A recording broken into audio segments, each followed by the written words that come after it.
비트코인은 혼자 가는 게 아니라 거시경제와 같이 가는 자산이 돼버렸어요. 그렇죠. 이제 매수 주체가 기업이나 기관이나 정부들로 이렇게 다변화됐기 때문에 이제 거시경제 이벤트에 굉장히 밀접하게 움직이죠. 그래서 기준금리 인하가 어떻게 되냐 여부, 고점으로 가는 그 폭발적인 상승장의 시점이 결정이 될 거라고 생각합니다. 인간 심리의 사이클로 보면은 그냥 믿음 구간 정도 된다 보시면 돼요. belief, 믿음. 이 믿음의 구간이 지나면 환희의 구간이 찾아옵니다. 유포리아라고 합니다. 환희와 충동과 비이성과 그 구간이 반드시 찾아와요.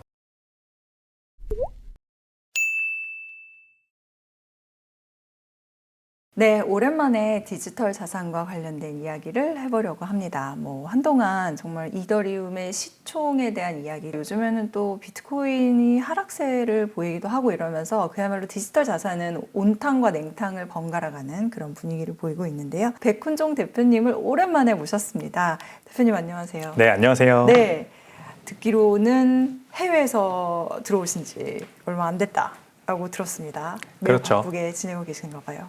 홍콩 비트코인 컨퍼런스 아시아라는 행사에 다녀왔습니다. 비트코인 컨퍼런스는 전 세계에서 가장 큰 비트코인 온리 컨퍼런스예요.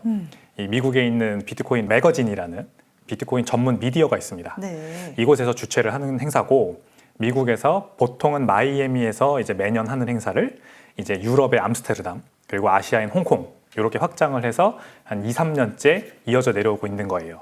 그래서 저는 원래 비트코인 홍콩에는 한 번도 안 가봤었는데 이번에 이제 스피커로 저를 초대를 해주셔가지고 연사로? 네, 연사로 초대를 해주셔서 고맙게도 이제 30분짜리 짧은 패널 디스커션이지만 중산층, 이 무너져가는 선진국들의 중산층을 어떻게 비트코인이 다시 부강하게 만들어줄 수 있겠는가, 이거에 대한 패널 디스커션에 이제 참가를 하고 그렇게 다녀오는 길입니다. 무너져가는 선진국의 중산층을 예. 어떻게 비트코인이 다시 살아나게 할 것인가? 가능해요? 물론이죠. 그게 비트코인이 탄생한 동기고, 제가 한 작년에도 2번에 갔고 올해도 한 번 갔고 그 다음에 지금까지 여러 번 홍콩에 다녀왔는데요. 갈 때마다 제가 하는 저만의 사회적 실험이 있습니다. 네. 우버나 택시를 타면 항상 기사님께 혹시 이거 투잡이시냐 쓰리잡이시냐 물어봐요. 그러면 100이면 100 그렇다고 합니다. 기본적으로 평일에는 살기가 어려워서 그렇죠. 돈을 홍콩이 벌기 워낙에 위해서. 월세가 높은 걸로 유명합니다. 그리고 월세가 단위 면적당 가격이 너무 높아가지고 비싼 거예요. 우리나라처럼 막 좋은 상급지에 있는 막 9평 이상의 그런 좋은 아파트를 발해서 가격이 비싼 게 아니라 진짜 그냥 요만한 방 한 칸에 어디든 도심이든 그게 교외든 너무 비싸니까 월급의 거의 50% 이상을 월세로 내야 되다 보니 이제 어쩔 수 없이 투잡 쓰리잡을 하는 사람들이 너무 많은 겁니다. 그게 이제 중산층이 몰락하고 있는 거죠. 네. 가만히 생각해 보면 홍콩은 왜 이럴까? 뭐 우리나라도 물론 집값 많이 올라가서 힘들지만 왜 홍콩은 유독 이럴까? 아마 제 생각에는 그나마 홍콩 달러가 미국 달러와의 연동을 해놨기 때문에 저는 그렇다고 생각을 해요. 임금이 너무 올라가지 않으면 물가가 많이 올라가는 속도를 따라가지 못하잖아요. 네. 그게 특히 월세로 많이 이제 나타나는 거고. 근데 임금이 어떻게 물가를 따라가요? 못 따라가죠. 어느 정도는 따라가 주면 좋겠는데 이제 못 따라가는 거예요. 근데 홍콩은 다행히 미국 달러화랑 연동을 시켜놨어요. 화폐를. 그러니까 달러화 가치가 사실 이제 같이 올라가죠. 그래서 노동임금이 많이 늘지 않았어도 어느 정도 이제 보상이 됐는데, 이게 그러다 보니까 물가가 더 많이 올라가는 거예요. 이게 앞서거니 뒤서거니 하는 거죠, 사실상.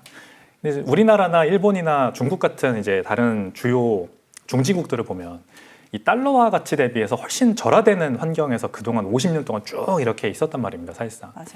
그게 이제 사실 달러화의 기축통화 체제, 그렇죠? 브레튼 우즈 체제 이후에 달러화가 기축통화로 되면서 달러는 계속해서 인위적으로 절상될 수밖에 없고, 그래야만 하는 거죠, 사실상 기축통화니까. 나머지 국가들은 상대적으로 화폐 가치가 절하되니까 물가 상승률이 그나마 우리나라처럼 돈을 잘 버는 나라들 같은 경우에는 그래도 잘 버틸 수 있었던 것 같아요. 네. 그래서 이제 달러 가치 대비해서 원화 가치는 절하되지만 그래도 해외에서 달러를 많이 벌어오니까 네네. 이제 국가 경제가 그나마 잘 이렇게 미국 달러화의 가치 상승과 함께 쭉 이제 같이 갈 수 있었던 거고, 상대적으로 이제 중산층들이 두텁게 생겨날 수 있었던 거고, 이제 뭐 일본이나 우리나라, 중국이나 시기는 다 다르지만 그런 길을 걸었던 것 같습니다. 근데 대부분의 나라들이 사실 그러지 못해요. 달러화의 절상에 그냥 직격탄을 맞아버려가지고 하이퍼 인플레이션이 터져버리는 그런 나라들이 사실 더 많죠. 그런 나라들이 다 개도국들이고. 근데 홍콩에 가서 이제 느끼는 게 우리나라가 저런 이제 상황에 올 수 있겠다는 생각이 드는 거예요. 이 홍콩이 금융 선진국이었지 않습니까? 근데 그 위치를 싱가포르나 두바이에 지금 많이 뺏겼어요. 그러다 보니까 이제 더 이상 경제 성장률이 이 달러 절상에 킵업하지 못하는 겁니다. 그래서 화폐 가치는 화폐 가치대로 올라가고 달러에 연동돼 있으니까 네.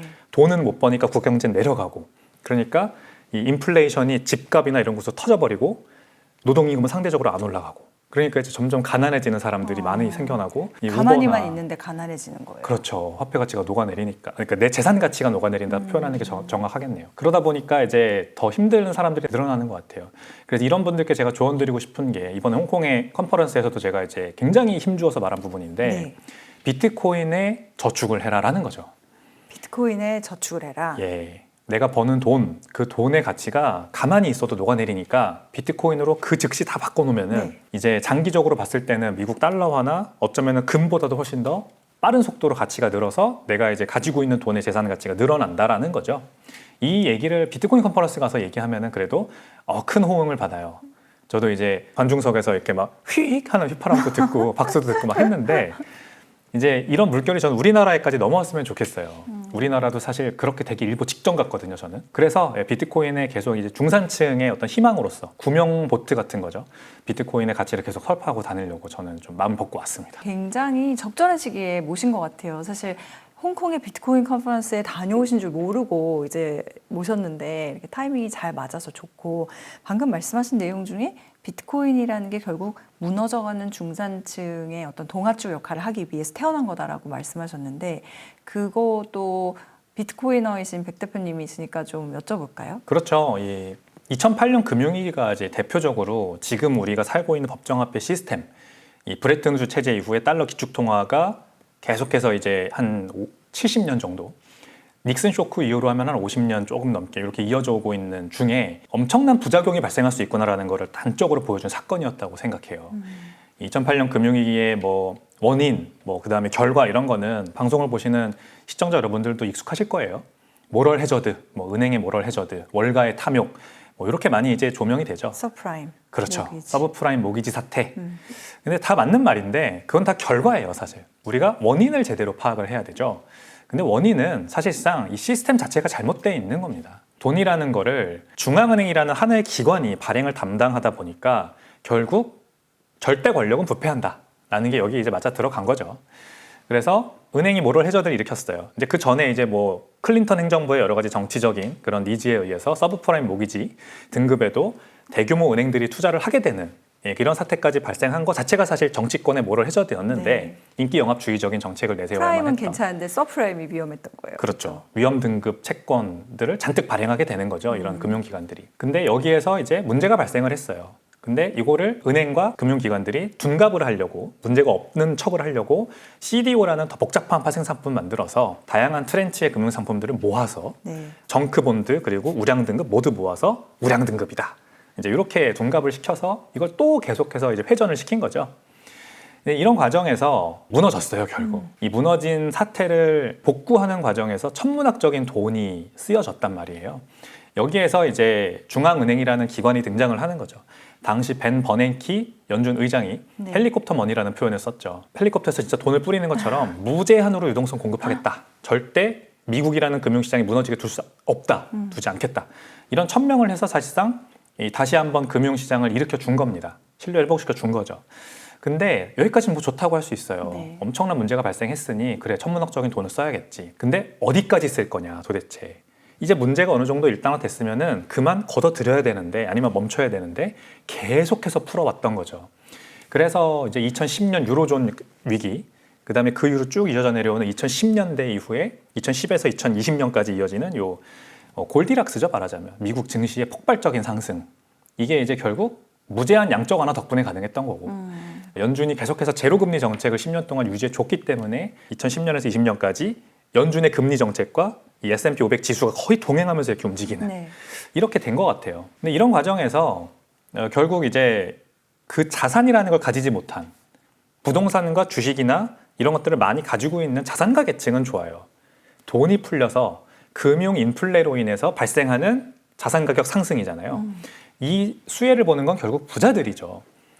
저희들은 사실 그렇지 않죠. 뭐 주식 가지고 계신 분들은 많겠지만 내 재산의 90% 이상이 주식에 묶여 있다?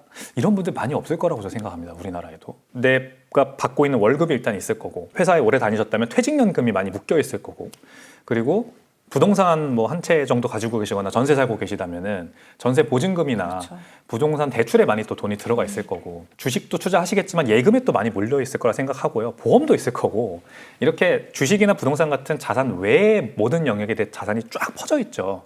근데 결국 그것들은 다 돈이에요. 현금으로 귀결되는 거예요. 이자 나와봐야 3, 4% 아닙니까? 그래서 달러 가치가 달러의 발행량으로 한번 생각을 해보면 2008년 금융위기 이후에 연평균 9%씩 달러 양이 늘고 있어요. 연평균으로. 네. 그러면은 내가 은행이자 받는 게 4%라면 5%씩 순손실이 나고 있는 거예요. 매년. 그게 마이너스 5%가 계속 롤오버 되면서 누적으로 쌓인다고 생각해 보세요. 굉장히 큰 사실 자산 가치 하락이거든요. 그래서 연평균으로 S&P 500 지수나 나스닥 지수가 10%, 11%, 12% 상승해 주는 거는 말이 되는 거예요. 9%씩 떨어지니까 11%씩은 올라줘야 하는 그런 역학관계에 있는 거죠. 근데 이제 자산가들은 여기에서 추가 플러스 알파를 또 도모하죠. 그러니까 뭐 우리나라로 치면 WM 센터 같은 데 가가지고 제가요 S&P 500 지수도 투자하지만 플러스 알파를 좀 원해요. 그러니까 대체 투자 자산 좀 네. 주세요. 이러면서 이제 15% 이렇게 타겟으로 삼고 여러 가지 투자를 하시는 위험 거죠. 투자형 뭐 이런 그렇죠. 거죠. 네. 그걸 펀드 매니저한테 시켜가지고 이제 시키잖아요. 근데 우리 일반인들이 그걸 할 수 있겠냐고요. S&P 500은 나도 투자할 수 있지만 플러스 알파가 너무 어려워요. 어디에 투자해야 돼? 보통은 이제 그렇게 고민하시다가 많이들 실수를 하시고 손실이 나시는 경우가 많아요. 그래서 주식 투자도 위험한 곳에 투자하고 알트코인도 투자하고 자꾸 이렇게 우리가 투자로 내몰리게 되는 것 같아요. 근데 비트코인은 이제 이런 모든 것들로부터 다시 신경을 끄고 다 신경 꺼, 다 필요 없어. 그건 펀드 매니저들, 전문 투자자들의 영역이고 우리 일반인들은 그렇게 할 수 없어.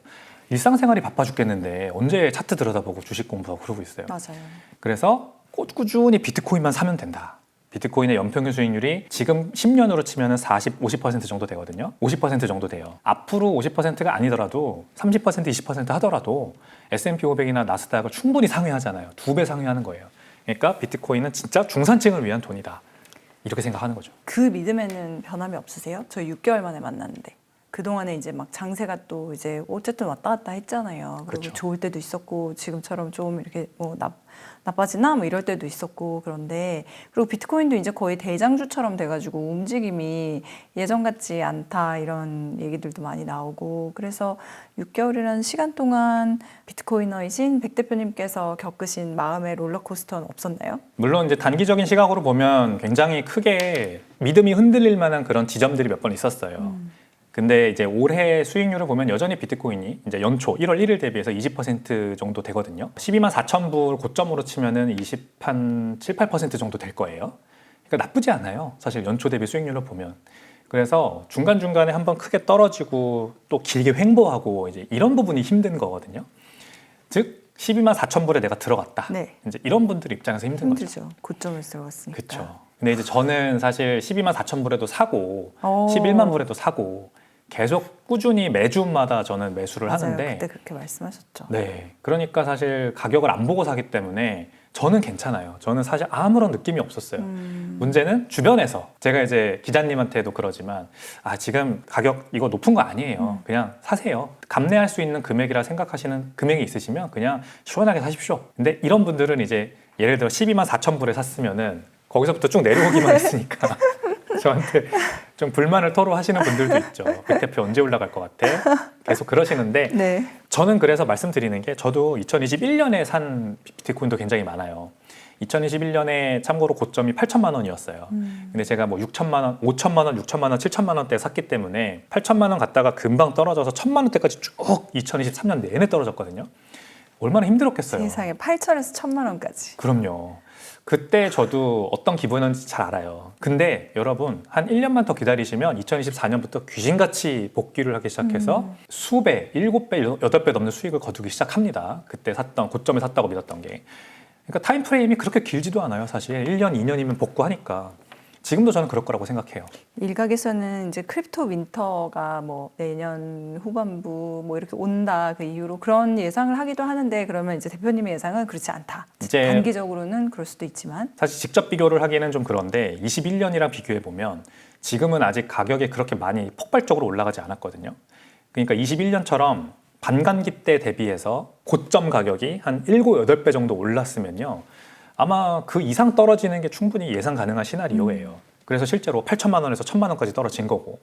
근데 이번에는 반감기 때 가격 대비해서 아직 한 3배도 안 올라왔거든요.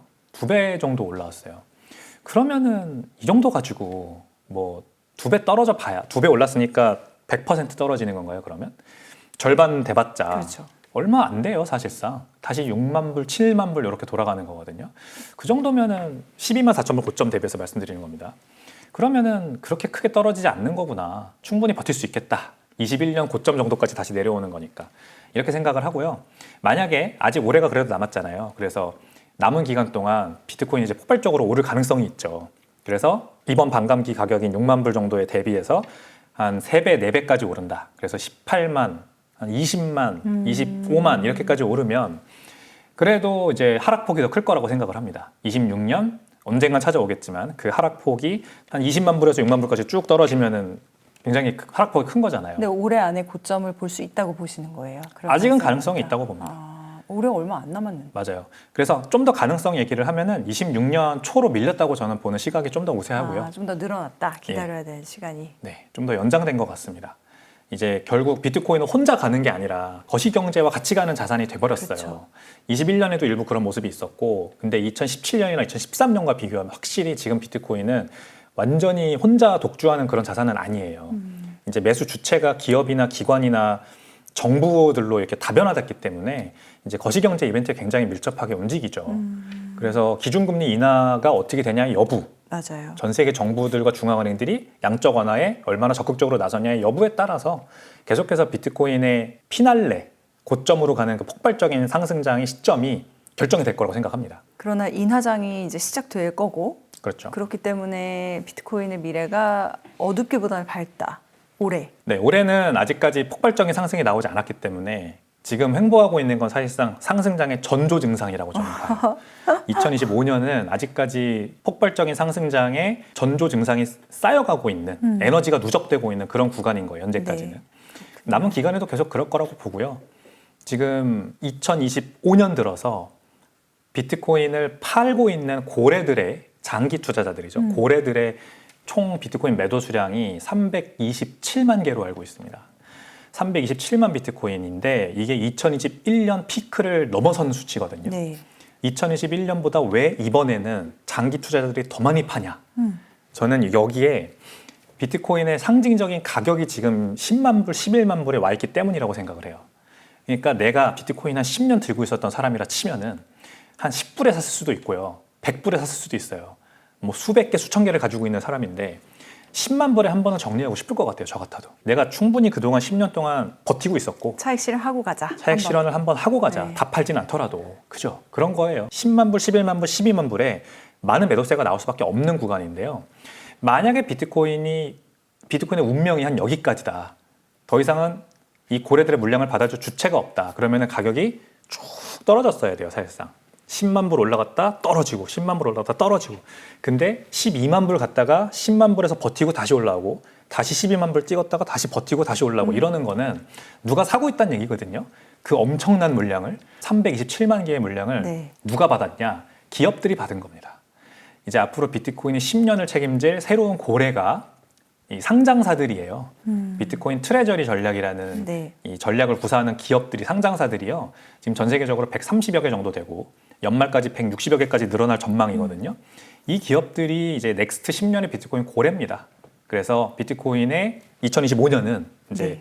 한 번 다시 나올 수 있는 남은 상승장의 한 발, 에너지가 응축되고 있는 그런 지금 구간을 지나고 있다 보면 되죠. 그럼 어떻게 보면 이게 주식으로 따지면 이제 매수의 기회인 거네요. 그럼요. 사실 얼마나 여기에서 더 올라갈지는 저도 잘 모르겠는데 저는 다른 방송들에서 비트코인 가격이 5억도 갈 거다 이렇게 질러놨어요. 그래서 그냥 솔직하게 말씀드릴게요. 패를 깔게요. 아, 네. 다른 방송에서 50만 불 얘기도 했어요. 그러니까 7억이잖아요. 그러면 네. 5억, 7억도 가능하다. 2025년은 아닐지도 모르지만 네. 2026년이든 어쨌든 상승장의 마지막에 그렇게까지 크게 올라갈 수 있다라고 얘기를 해놨습니다. 네. 물론 당연히 틀릴 수 있고요. 틀리면 제가 다 제 책임입니다. 죄송합니다. 너무 솔직하세요. 네, 근데 왜 그렇게 얘기를 했냐면 인간의 심리는 반복된다고 저는 생각해요. 근데 지금 2024년과 2025년 들어서 주식시장과 채권시장과 금, 부동산 다 암호화폐까지 다 보면 전부 주도주만 구도적으로 상승했고 순환매가 잘 안 돌았어요. 금이 막 가서 이제 은이 조금 올라오는 그런 상태고 주식시장도 여전히 매그니피센트 세븐 대장주들이 계속해서 주도주로 올라가고 있고 그 밑에 쫓아오고 있는 주식들 많이 안 돼요. 그리고 암호화폐도 비트코인 혼자 막 올라가다가 이제 와서 이더리움과 리플 몇몇 알트코인들로 조금 순환매가 넘어오고 있거든요. 이거는 아직 인간 심리의 사이클로 보면은 그냥 믿음 구간 정도 된다 보시면 돼요. belief, 믿음. 이 믿음의 구간이 지나면 환희의 구간이 찾아옵니다. 유포리아라고 합니다. 환희와 충동과 비이성과 그 구간이 반드시 찾아와요. 지금 주변에 사실 주식 투자하고 계신 분들도 아직까지 2021년에 우리가 봤던 그 엄청난 거기는 아직까지는 오지 않았다고 다들 아마 공감하실걸요? 그냥 나나 관심 있는 사람들 몇 사람이나 투자하고 있지. 그때 21년을 생각해 보세요. 정말 주식 투자 안 하면 바보라는 얘기가 있어요. 맞아요. 다 했어요. 다. 포모. 맞아요. 그 포모가 전 돌아온다고 생각하고요. 비트코인에서. 비트코인에 돌아오죠. 당연히 돌아옵니다. 주식시장에서 먼저 돌아올 거고 그 포모가 비트코인으로 옮겨 붙을 거고 그러면은 폭발적인 한 발이 아직 남았고 그게 어디까지 갈지는 사실 좀 예측하기 어려운 것 같습니다. 와, 폭발적인 한 발은 아직은 남았다. 그러면은 아까도 계속 얘기를 해주시긴 하는데 그 이 폭발적인 한 발이 남았다는 거는 대략 이거 말씀해 주셨으니까 패를 또 까주시면 언제까지를 보고 이 폭발적인 한 발이 남았는지 그 기다려야 돼요.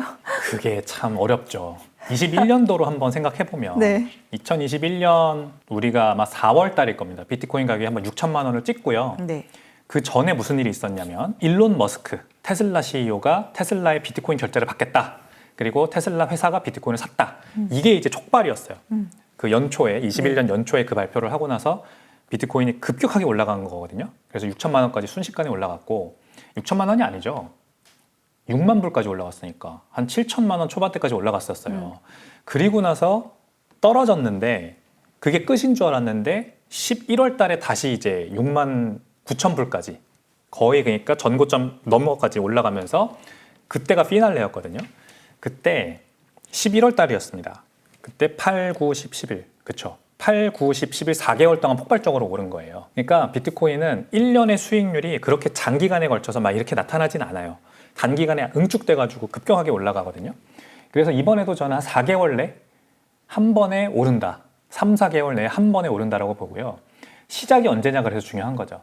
예를 들어 내년 한 1, 2월 달에 이제 그 전에 연준의 기준금리 인하도 몇 번 있어야 될 거고 위험자산 선호 심리가 시장에 많이 돌아와서 이제 다시 증시가 막 연일 신고점을 경신하면서 쭉쭉쭉쭉 가고 있는 와중이어야만 해요.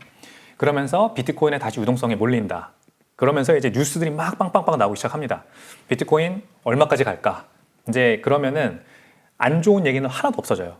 증시 뭐 계속해서 더 간다. 올해 하락 없다. 비트코인도 마찬가지. 올해 하락 없다. 2026년 윈터 없다.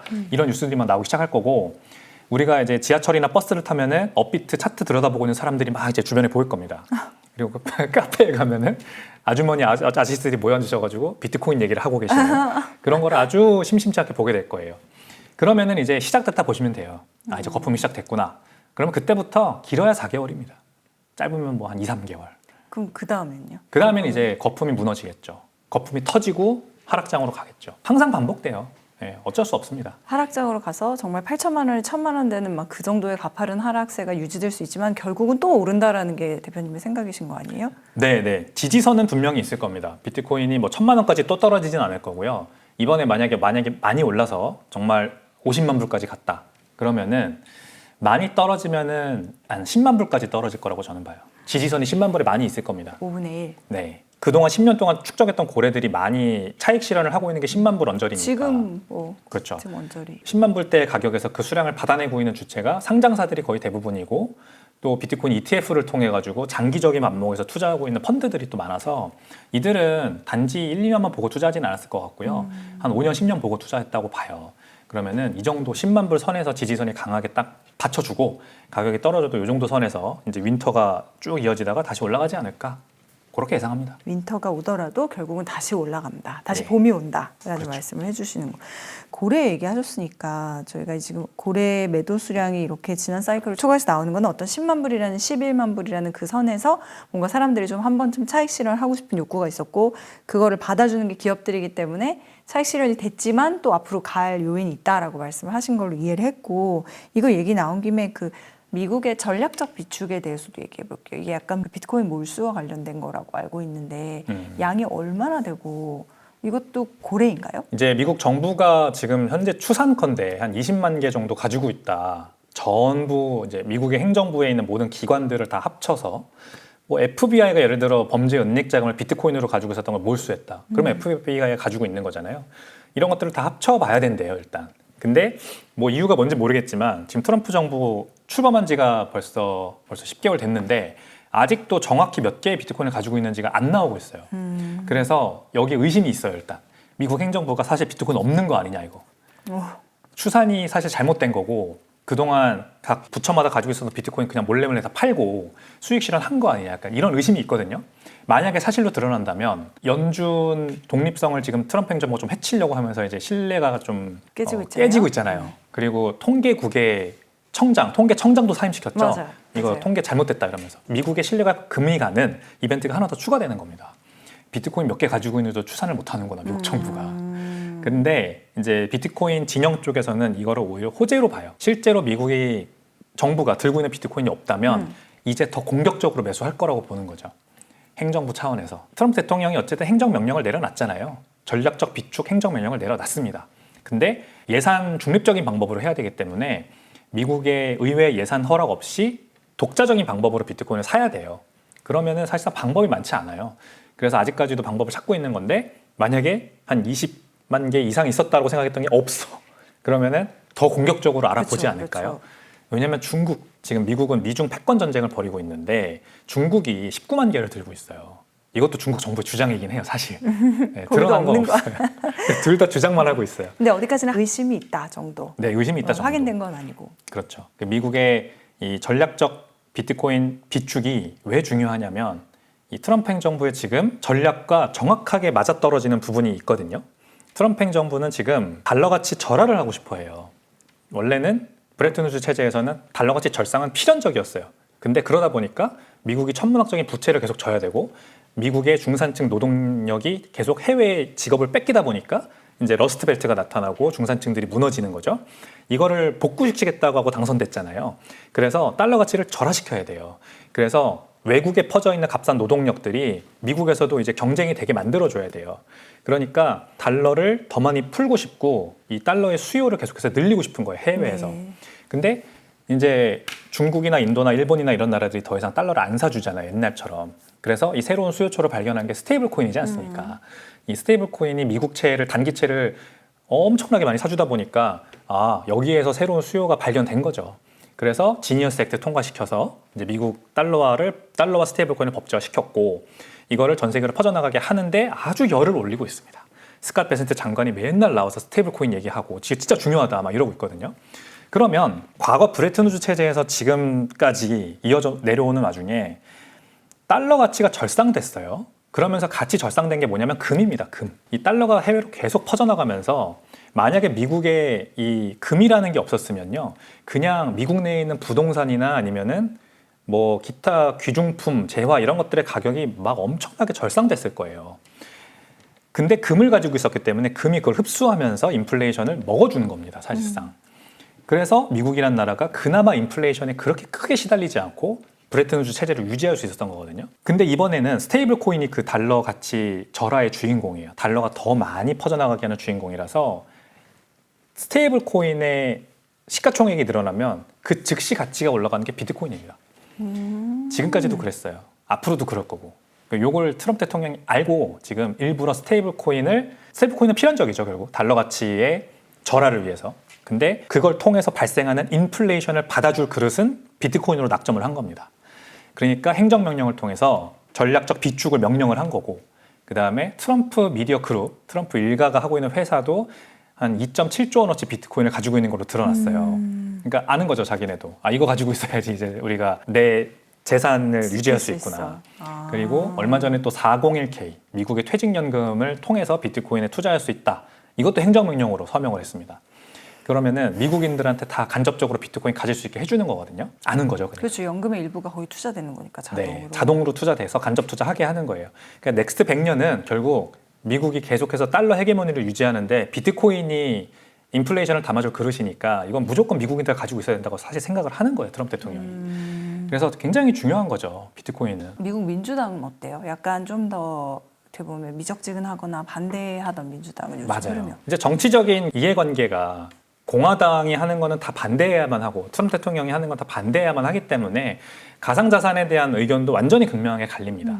이 중진 의원들은 특히 중진 의원들, 척 슈머라든지 엘리자베스 워런이라든지 이런 분들이 아주 가상자산을 싫어하고요. 미국 내에서 금지해야 된다고까지 얘기할 정도로 강경파예요. 근데 이제 젊은 의원들은 상대적으로 뭐 AOC라던가 이런 젊은 의원들은 가상자산에 호의적입니다. 그래서 이제 내부에서도 조금 이제 의견이 충돌되고 있고 네. 평균적으로 보면은 그래도 민주당은 반대. 가상자산은 너무 위험하다.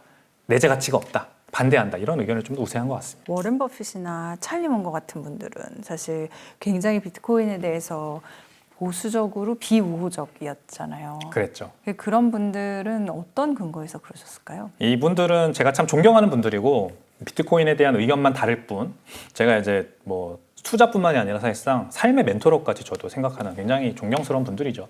근데 이분들이 이제 비트코인을 굉장히 격렬하게 비판을 하셨죠.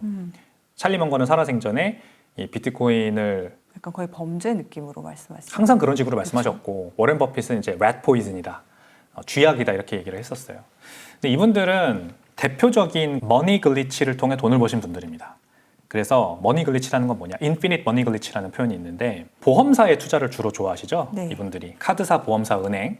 근데 이 보험사의 특징이 뭐냐면 장기간 떠나지 않고 묶여 있는 자산을 쭉 가지고 가면서 여기에서 신효리지를 발생시키는 거죠. 이자가 많이 발생합니다. 여기에서 어디에 이제 재투자되냐에 따라서 시중 금리보다 훨씬 높은 수준의 금리가 발생하기 때문에 보험사에 투자하면서 계속해서 이 차익 거래를 할 수 있었던 거예요. 보험사엔 돈이 묶이잖아요. 그래서 이 보험사에 계속 10년, 20년 묶여있는 자금을 가지고 우량주에 투자하고 여기에서 더 많은 수익을 발생시키고 보험금 지급하고도 남는 수익이 남는 거죠. 이 머니 글리치, 금융 게임 이거를 발견하신 분이에요. 그래서 이런 데 투자를 하시다 보니까 현금 흐름의 중요성을 굉장히 강조할 수밖에 없어요. 은행이든 보험사든 또는 그 자금으로 투자를 하는 우량자산, 특히 주식이죠. 현금 흐름이 발생하는 주식, 배당을 많이 주든 아니면은 뭔가 이 모트라고 하는 해자를 지어서 네. 경쟁이 완전히 없어짐으로써 혼자서 독주할 수 있는 그런 기업들, 이런 데 투자함으로써 계속해서 차익 거래 수익을 남는 구조로 투자를 하셨기 때문에 아무 수익이 발생하지 않고 현금 흐름이 없고 도대체 왜 가격이 오르는지 알 수 없는 그런 비트코인 같은 거는 싫을 수밖에 없는 거죠. 너무 안 맞는 거죠. 너무 안 맞는 방식이랑. 거죠. 예. 그래서 그냥 더 비싼 가격에 사주는 바보들만이 있을 뿐이다. 풀스 게임이다라는 얘기를 할 수밖에 없는 거고요. 근데 그거는 이제 대표적으로 돈에 대한 오해에서 비롯된 거라서 저는 인정합니다. 그렇게 생각할 수밖에 없을 거라 생각해요. 이분들은 달러 헤게모니, 네. 달러 브레튼 우드 체제 이후 달러 기축통화 시대에서 발생하는 달러의 수도꼭지 그 옆에 붙어서 보험사가 결국 그거잖아요. 달러가 가장 많이 몰리는 곳. 그러면서 가장 값싼 가격의 달러를 유통해서 그거를 더 많은 수익이 나는 뭔가에 투자할 수 있었던 그 시스템 바로 옆에 붙어서 투자를 하신 분이기 때문에 비트코인이라는 게 나타나서 달러의 헤게모니가 이제 줄어들고 막 이제 이런 역학관계를 아예 보지 않으셨을 거예요. 당연히 달러가 전 세계에서 가장 강하고 가장 앞으로도 계속해서 번영할 수 있는 기축통화다라는 전제를 깔고 보면은 사실 비트코인은 그게 뭐야? 그냥 게임머니죠, 사실상 게임머니. 예, 그런 관점에서 보기 때문에 비트코인을 이해할 수 없었던 거고, 뭐 또는 이해하고 싶지 않으셨던 부분도 있었을 수 있고. 있을 수 있고요. 네. 예, 그래서 뭐 저는 비트코인의 가치는 그런 분들이 꼭 인정하지 않아도 어쩔 수 없이 발생한다, 계속해서 늘어난다라고 보기 때문에 괜찮습니다. 예, 그런 분들과도 공조를 하는 거죠. 아까 흥미로웠던 점이 이제 비트코인이 오를 거다. 아까 폭발적인 한 방이 남았다 말씀하셨을 때 그때 아마 그 전조로 주식이 많이 올라 있을 거다라고 말씀을 하셨는데 사실 지금 주식시장이 위험해서 오히려 현금을 확보하라라는 목소리도 슬슬 나오고 있는 시점인데 지금 비트코인이 이렇게 오를 거라고 보신다면은 그에 앞서서 내지는 그와 같이 미국 주식이겠지만 주식시장도 화랑을 볼 거라고 보시는 거예요? 저는 그럴 것 같아요. 이제 비트코인의 가치 상승, 시가총액 상승을 볼 때 우리가 주식시장을 빼놓고 얘기할 수가 없는 게 규모로만 보더라도 미국 주식시장이 120조 달러의 자금이 묶여 있고 네. 비트코인에 2.5조 달러의 자금이 묶여 있어요. 암호화폐 전체를 보면 4조 달러입니다. 그래서 사이즈 면에서 일단 거의 상대가 안 되죠. 근데 미국 주식시장이 100조에서 120조 달러 여기에서 스필오버 되어서 나오는 유동성이 뭐 저는 이제 인정하기 싫지만 비트코인과 암호화폐로 흘러 들어와 줘야 그래야 가격이 오르는 거예요. 결국 이제 투자하는 사람들은 다 똑같기 때문이죠. 네. 둘 다 투자하거나 아니면 하나만 투자하다가 둘 다 투자하는 걸로 바뀌거나 아니면 이제 주식 정리하고 비트코인으로 넘어와서 이제 여기에만 몰빵을 하거나 아까 말씀드린 것처럼 인간의 심리가 반복되는데 위험자산 선호 심리가 더 높이 올라가면 올라갈수록 이제 주식시장에서 이곳으로 비트코인으로 넘어오는 겁니다. 아직 대부분의 사람들은 비트코인은 그냥 위험자산 중에서도 초위험 자산, 초위험 등급의 자산으로 보죠. 이게 현실이니까. 근데 그래서 이제 주식시장이 계속해서 잘 올라가 주는 게 중요한데요. 지금 현재 미국 주식시장은 아직 상승장이 끝나지 않았다고 저는 봅니다. 24년부터 이어져 온 AI 트렌드, AI8, 미국 주식의 증시의 상승이 네. 만약에 꺾인다면 그러면 이제 끝난 거예요, 미국 증시도. 근데 AI 트렌드가 끝나지 않았어요. 이 엔비디아가 그동안 많이 가졌죠. 팔란티어도 많이 가졌죠. 그 다음에 매그니피선트 세븐 주식들, 구글, 아마존, 사실 마이크로소프트, 메타 같은 것들도 다 AI에 대한 확장 기대감으로 지금 주가가 계속 가고 있는 맞아요. 거고 거기에 너무 몰리다 보니까 이 7종목 빼면은 S&P 500 주식 수익률이 한 자릿수로 내려가 버리는 거 아닙니까? 그래서 지금 현재 발생하고 있는 이 증시의 살짝 정체, 그 다음에 매그니피선트 세븐 주식들의 정체는 순환매 현상입니다. 로테이션이 돌고 있어요. 지금 불확실성이 커지고 아직 연준의 금리 인하도 어떻게 될지 모르겠고 지정학적인 불확실성 커지다 보니까 기업들 실적은 여전히 좋단 말이에요. 구글, 메타, 마이크로소프트 이번에 엔비디아도 다 실적 예상치 상회했거든요. 근데 주가는 빠지는 거는 로테이션입니다. 배당주, 그다음에 다우존스에 있는 조금 안정형 주식들 이런 곳으로 고배당으로 빠지고 있고 그다음에 AI 주식들 중에서도 그동안 못 갔던 것들 있죠. 이제 AI 설비 투자하는 인프라 만드는 그런 회사들 예를 들어 크로노 테크놀로지라고 AI 데이터 센터에 들어가는 구리선을 만드는 회사가 있어요. 네. 이 회사 주가가 또 반등을 합니다. 이렇게 주도주가 가다가 쉬는 동안에 밑에 있는 중소형주들이 이제 따라잡는 거는 전형적인 상승장에서의 차익 실현 구간이고요.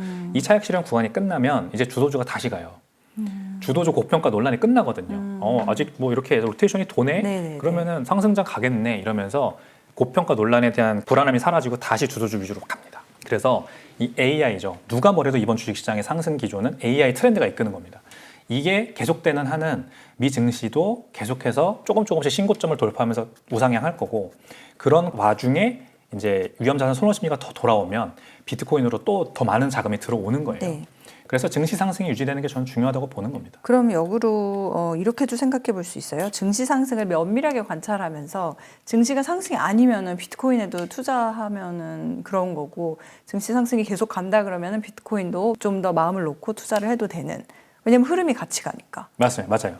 정확하게 짚으셨고 증시 상승이 계속해서 이어지는 동안에는 비트코인도 계속 갈 거다라고 보시면 됩니다.